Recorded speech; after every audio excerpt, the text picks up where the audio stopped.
Class 10th के मनोविज्ञान का पाठ 6 क्या है? अभिवृत्ति एवं सामाजिक संज्ञान।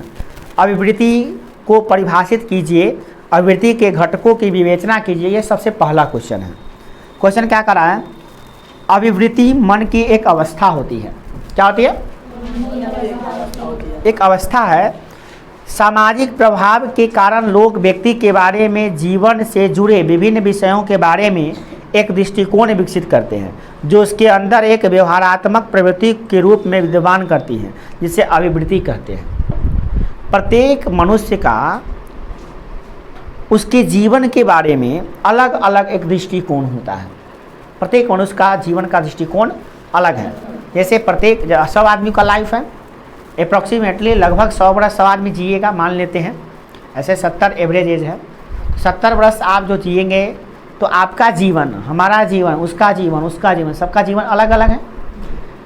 70 वर्ष ही जीने को है, सबको मान लेते हैं, परंतु सबका सोच जीवन के प्रति एक जैसा है क्या? सब आदमी जीवन के लिए एक ही जैसा सोचते हैं? नहीं, सबकी सोच डिफरेंट है एक दूसरे से। ये हमारा जो हम क्या करते हैं ना, जीवन के जुड़े विभिन्न विषयों के बारे में, हमारे जीवन से बहुत विषय, बहुत सारी चीज़ें जुड़ी हुई है। जैसे माता पिता के साथ हमारा संबंध, सहेलियों और दोस्तों के साथ हमारा संबंध, शिक्षक के साथ हमारा संबंध, समाज में छोटे के साथ हमारा संबंध, बड़ों के साथ हमारा संबंध, रिश्तेदारों के साथ हमारा संबंध, हम एक कॉलेज के स्टूडेंट है इसके बारे में संबंध, हम एक कहीं पे जॉब करते हैं उसका संबंध, हम कहीं के हाउस वाइफ है उसका संबंध, सबका अलग अलग परिप्रेक्ष्य होगा क्या? तो वो जो उसी के दृष्टिकोण से ना उस दुनिया को देखता है और वो अपने आप अंदर में, अपने अंदर, अपने मन में अपने जीवन के प्रति एक रूप विकसित कर लेता है कि हमारा जीवन इसलिए है, ऐसा है। और उसी को कहते हैं हम लोग क्या? अभिवृत्ति। समझे? और उसी अभिवृत्ति के कारण उसी अभिवृत्ति से आप कोई पढ़ता है मन लगा के, कोई नहीं पढ़ता है। जैसे आप ये सोचते हैं कि मेरा जीवन अभी विद्यार्थी जीवन है और पढ़ लिख कर एक अच्छे पोस्ट पर जाना मेरा मकसद है, तो आपको निश्चित रूप से आपको पढ़ने में मन लगेगा। आपको एक्स्ट्रा काम, आलतू फालतू की चीज़ों में आपको मन नहीं लगेगा। ऑटोमेटिक है कि आपको पढ़ने में ही मन लगेगा, क्योंकि आपका लक्ष्य ही बड़ा है। आप ये चाहते हैं कि हम साइकोलॉजी पढ़ें और पढ़ के नंबर लाएँ, तो छोटा सा लक्ष्य है। बट आप ये सोचते हैं साइकोलॉजी पढ़ के हम साइकोलॉजी के एक प्रोफेसर बने और एक बच्चों को, हजारों नहीं लाखों करोड़ों बच्चों को साइकोलॉजी पढ़ाएंगे आगे चलकर, और साइकोलॉजी के बहुत बड़े प्रोफेसर कहलाएंगे, ये बहुत बड़े टीचर कहलाएंगे। तो इसके लिए आप ऑटोमेटिक साइकोलॉजी को पढ़ना शुरू कर दीजिएगा और उसको मन से पढ़ना शुरू कर दीजिएगा। एक अलग सोच होगा, दृष्टिकोण होगा साइकोलॉजी के प्रति। हम एक व्यक्ति क्या सोच रहा है कि साइकोलॉजी में पढ़ के नंबर ला लो, इंटर में नंबर आ जाएगा, भैया इतना नंबर हमारा आना चाहिए। एक व्यक्ति क्या सोचता है कि साइकोलॉजी पढ़ के हमको ऑनर्स कर लेना है, और एक व्यक्ति क्या सोचता है साइकोलॉजी समझ के हमको समझाना है। एक चाहता है कि साइकोलॉजी में हम प्रखंड विद्वान बन जाए और साइकोलॉजी के नया नया नियमों को लिखेंगे हम। सबका सोच अलग है कि नहीं साइकोलॉजी के प्रति? उसी प्रकार से जीवन का भी अलग अलग सोच है ना सबका। जब आप जीवन में कुछ सोचे ही नहीं है कुछ करने का, पढ़ाई से लिए, पढ़ाई के थ्रू, तो आपको पढ़ाई में कहाँ से मन लगेगा? आप पढ़ रहे हैं यहाँ पे 12 को, आपका मन है कि हम राजमिस्त्री बन के एक अच्छा सा दीवार बनाएंगे और अच्छा सा नाम कमाएंगे, तो आपको पढ़ने में कैसे मन लग गया? आप तो अपना जीवन का उद्देश्य राजमिस्त्री में लगा दिए। तो आपको राजमिस्त्री वाला कामों में ज़्यादा इंटरेस्टिंग मन करेगा कि कैसे दीवार बनता है, कैसे क्या बनता है। आप तो पढ़ने बैठिएगा तो दिखावा कर रहे हैं, या तो मजबूरी में पढ़ रहे हैं। तो आपने कभी एम बनाया कि हम पढ़ लिख के क्या बनेंगे? अगर एम नहीं बनाया है तो शायद आपको पढ़ने से कोई फ़ायदा नहीं होगा और नहीं आपको पढ़ने में मन लगेगा। यहाँ कहीं पे मेन यहीं पे होता है मुद्दा कि आपने लक्ष्य ही नहीं बनाया कि इसको पढ़ने से क्या होगा हमारा। तुमको पता नहीं है एक विषय को पढ़ने से तुम उसके। प्रवृत्ति के 3 घटक होते हैं, भावात्मक, व्यवहारात्मक और संज्ञानात्मक। ठीक है ना? भावात्मक को संवेगी घटक भी कहते हैं, व्यवहारात्मक को क्रियात्मक घटक भी कहते हैं और संज्ञानात्मक को विचारपरक घटक भी कहते हैं। इन तीनों घटकों को अभिवृत्ति का ABC घटक कहा जाता है। ABC क्या कहता है? ABC। भावात्मक माने होता है अफेक्टिव। भावात्मक माने क्या होता है? अफेक्टिव। तो A से है। व्यवहारात्मक माने होता है बिहेवियर। बिहेवियर माने होता है क्या? व्यवहारात्मक। तो ये हो गया, B से शुरू होगा। और तीसरा आता है संज्ञानात्मक, यानी कहता है कॉग्निटिव। तो इसे हो गया ABC, जो कहता है इसका मैंने आवृत्ति के 3 घटक है ए बी सी। क्या है? A B C. A for affective, B for behaviourally, C for cognitive, है ना? हाँ, कॉग्निटिव हो गया, कॉग्निटिव। तो इस तरह से चलेगा आपका, तीनों हो गए, भावात्मक, व्यवहारात्मक और संज्ञानात्मक। तो नेक्स्ट क्वेश्चन देखते हैं अगला। इसमें थोड़ा और है। आवृत्ति स्वयं में व्यवहार नहीं होता है, परंतु वह एक निश्चित प्रकार के से व्यवहार या क्रिया करने की प्रवृत्ति को प्रकट करती है। ये संज्ञान के अंग है जो संवेगी घटनाओं से युक्त होते हैं तथा इसका बाहर से परीक्षण नहीं किया जा सकता है। मतलब क्या? आवृत्ति व्यवहार नहीं है, आपका व्यवहार एक अलग चीज़ है। जैसे आप व्यवहार में विनम्र हैं, बड़ा कृपालु है, बड़ा किसी पे माया करते हैं, आप विनम्र हैं, ये आपका व्यवहार है। क्या है? व्यवहार है। विनम्रता आपका क्या है? व्यवहार है। परंतु आवृत्ति क्या है? आवृत्ति क्या है? आपके अंदर अपने जीवन के लिए बनाया जाने वाला एक इमेज है। आपने अपने जीवन का एक इमेज बनाया है, वही आपका आवृत्ति है। यूँ कह लीजिए, आपका जीवन का एक फोटो है। आपका जीवन, आपका फोटो नहीं, आप अपने जीवन के बारे में क्या सोचे हैं? What you think about your life. तुम अपने जीवन के बारे में क्या सोचे हो? जैसे हम अपने जीवन के बारे में सोचे, I want to be a great teacher. एक मान लेते हैं, एक बहुत बड़े टीचर बनना चाहते हैं जो लाखों बच्चों के एक साथ पढ़ाए, मेरा एक एम है। तो हमारा आवृत्ति क्या होगा? हमारे अंदर का हमारा इमेज क्या होता है कि लाखों स्टूडेंट बैठा हुआ, मेरा वहाँ पे स्थान है। तो ये हुआ मेरा एक पहचान, मेरा एक थिंकिंग होगा। तुम्हारा भी एक थिंकिंग होना चाहिए कि मैं लाल बत्ती के में हम घूम रहे हैं और आगे पीछे बहुत पुलिस फोर्स घूम रहा है, हम ऐसा बनना चाहते हैं। तुम्हारा एक आवृत्ति है, तुम्हारे जीवन का। तुम अपने आप को उस फोटो में देखते हो जिसमें लाल बत्ती हो, उसमें बैठे हुए तुम हो। तुम अपने आप को उस देखते हो कि सारी तरफ पेशेंट भरा हुआ है, हम डॉक्टर हैं और लोग मेरी प्रशंसा कर रहे हैं।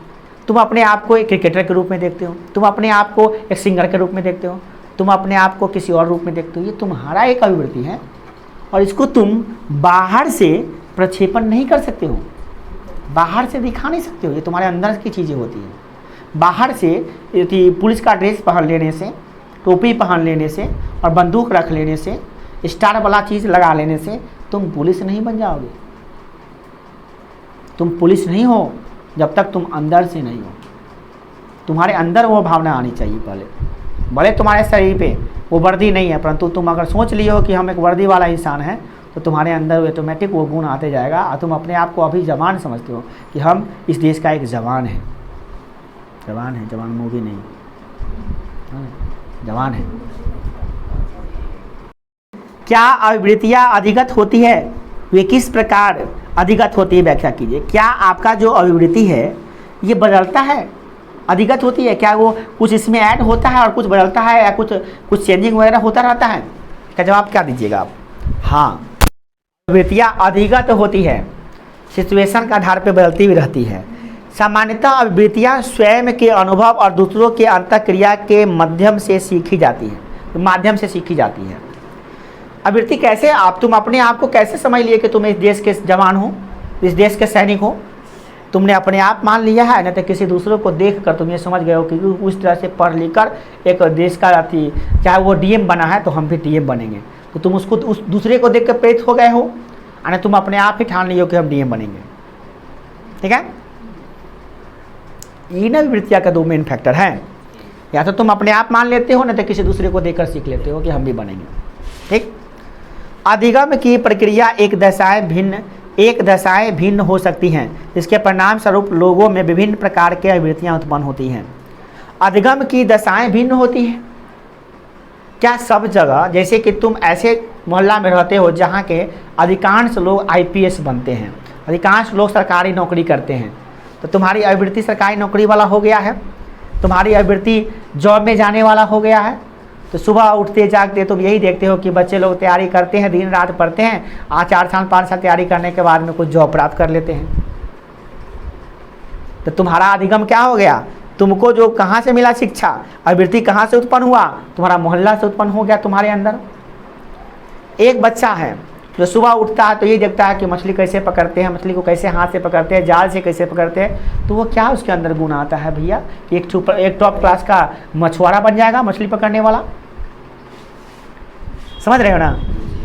वो उससे सीखा है, आसपास के लोगों से सीखा है, उसके अंदर अभिवृत्ति अलग है। आपके अंदर क्या है, सरकारी जॉब करना, उसके अंदर क्या है, मछली पकाना, किसी के अंदर घड़ा बनाना, किसी को बाल काटने का डिजाइनिंग, किसी को कपड़ा का डिजाइनिंग, किसी को पढ़ाने का जुनून हो, किसी को पढ़ने का जुनून हो। ये सारी अभिवृत्तियाँ अलग अलग होती है कि नहीं होती है? तुम क्या सीखते हो, कहाँ से सीखते हो? या तो तुम अपने आप ठान लिए हो कि हमको बनना है, इंटर में स्टूड करना है, या तो किसी लड़का या लड़की को देख लिए हो कि हमारा दीदी, हमारा ये, हमारा वो, चाहे वो व्यक्ति, फलानवा व्यक्ति या वो व्यक्ति पढ़ लिख के स्टूड किया है, तो हम क्यों नहीं, हम उससे क्या चीज़ में कम है? या तो तुम अपने आप मान लियो ना, देख के कर रहे, तुम्हारे अंदर अभिवृत्ति आई है। तो अभिवृत्ति आप बताइए क्या अधिगत होती है कि नहीं होती है, बदलती है कि नहीं बदलती है?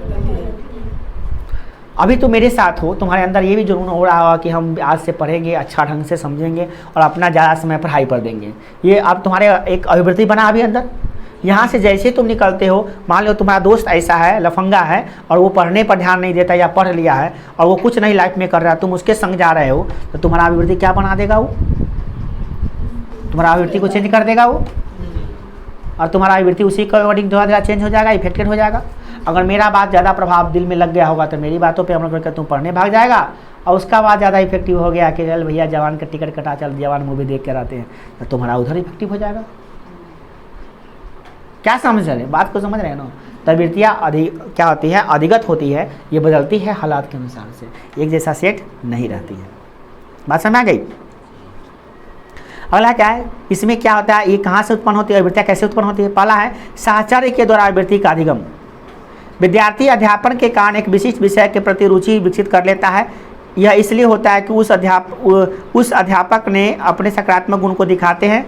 ये सकारात्मक गुण उसके विषय से जुड़ जाते हैं और वे जिसे जुड़ जाते हैं, जिसे वह पढ़ता है, और वह अंतोगता उस विषय के प्रति रुचि के रूप में अभिव्यक्त होता है। दूसरे शब्दों में विषय के प्रति सकारात्मक अभिवृत्ति अध्यापक एवं विद्यार्थी के मध्य सकारात्मक साहचर्य के द्वारा सीखी या अधिगमित की जाती है। जैसे मनोविज्ञान पढ़ने से, जैसे तुमको मनोविज्ञान में इंटरेस्ट नहीं है, मगर तुम एक ऐसे टीचर से मिले जो मनोविज्ञान को पढ़ाते हैं सिर्फ, और उनके पास बहुत ही अच्छा एक शानदार घर है जो पढ़ा कर पैसे से बनाए हैं, और उसके पास एक बहुत अच्छा गाड़ी है, मतलब उसके पास एक मर्सिडीज लगा हुआ है, उसके कई नौकर चाकर हैं, एक बहुत बड़ा क्लास है, अभी अभी ज़मीन लिखाए हैं, चारों तरफ उनकी प्रशंसा है, और वो व्यक्ति से आप मिलते हैं और उनसे पढ़ रहे हैं, तो आपको जब टीचर पढ़ाते हैं मनोविज्ञान, तो आपके अंदर ये जिज्ञासा होता है, बाप रे ये पढ़ के इतना महान आदमी बन रही है, जरूर इसमें कुछ ना कुछ राज होगा, और आपको भी इंटरेस्ट जगने लगता है कि भाई ये पढ़ के सर हमारे इतना बड़ा अचीवमेंट कर सकते हैं, इसका मतलब इसमें कुछ बात है, और आपका भी इंटरेस्ट उसके प्रति बढ़ने लगेगा। और ये सकारात्मक अभिगम्यता कैसे आई है? उस सकारात्मक टीचर के कारण से। समझे?